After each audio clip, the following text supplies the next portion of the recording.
প্ৰথম কথা মই বাংলাদেশী হয় নহয় সেইটো প্ৰশাসনে যদি চাব, প্ৰশাসনে যদি মই বাংলাদেশী হয় তেতিয়াহ'লে মই ইয়াত কেনেকৈ আছোঁ, এক নম্বৰ কথা। আৰু এইখন মোৰ বাৰ্থ চাৰ্টিফিকেট, যোৰহাট পৌৰসভাৰ এইখন মোৰ বাৰ্থ চাৰ্টিফিকেট, 1974 মোৰ জন্ম, যোৰহাট পৌৰসভাৰ এখন মোৰ বাৰ্থ চাৰ্টিফিকেট হয়। মই এখন ছিংগল চলিয়াৰ নিচিনা মানুহ এজনক দেখাব যোৱা নাই, তেখেতক মই দেখাব লাগে বুলি মই নাভাবোঁ। মানে মই আপোনালোকে সোধাৰ কাৰণে মই এইটো দেখাই দিছোঁ যে মই বাংলাদেশী হয় নে নহয়, এক নম্বৰ। আৰু কি ক'লে ঘৰৰ কথা, আৰু আপোনাৰ আৰু কি আছে যে আপুনি যে বাংলাদেশী হয় নে নহয়? হয়, মোৰ নিজৰ এনআৰচি আছে, মোৰ মাৰ চাৰ্টিফিকেট আছে, মোৰ আছে, মোৰ দেউতাৰ আছে, মোৰ চব আছে। তাত আৰু কি প্ৰমাণ লাগে, কেনেকুৱা প্ৰমাণ পত্ৰ দিলে বাংলাদেশী? মোৰ পাছপৰ্টো আছে। এইখন মোৰ বাংলাদেশৰ পাছপৰ্ট নহয়, এখন মোৰ ইণ্ডিয়ান পাছপৰ্ট হয়।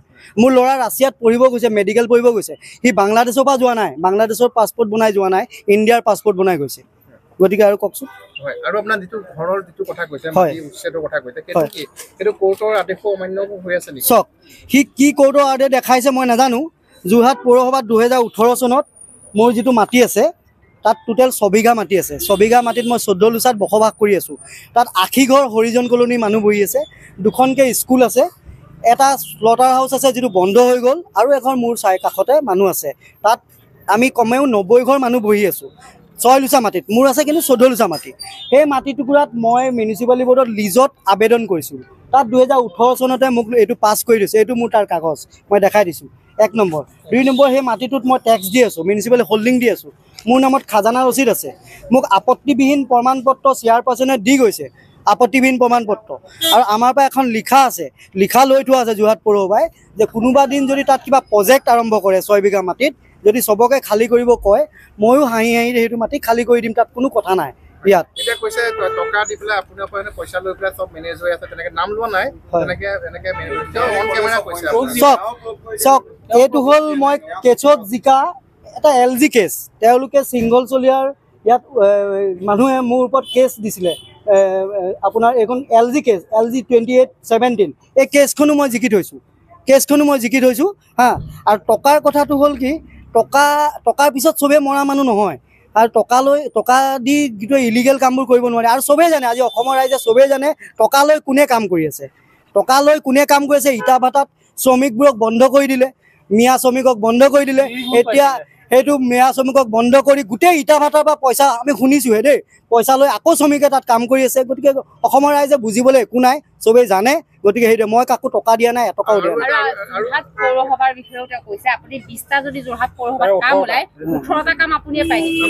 তাৰ কাৰণে এই নিউজটো মই পালোঁ যোৰহাট পৌৰসভাৰ।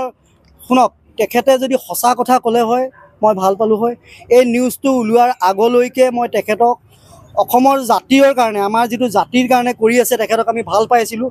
কিন্তু এইটো নিউজ ওলোৱাৰ পিছৰ পৰা তেওঁক সঁচাকৈ বেয়া পোৱা হ'লোঁ, আমাৰ ৰাইজেও বেয়া পোৱা হ'ল। কাৰণ আমাৰ এইটো ঢাকাইপতি নহয়, আমাৰ এইটো কবস্থান ৰোড। ইয়াত কবস্থান ৰোড 1947ৰ আগত ঢাকাইপতি আছিলে, হয়। তেতিয়া ইণ্ডিয়া, বাংলাদেশ, পাকিস্তান চব এটা আছিলে। তাৰপিছত যেতিয়া আমাৰ স্বাধীন হ'ল, তেতিয়া আমাৰ এইটো কবস্থান ৰোডৰ নামকৰণ হ'ল।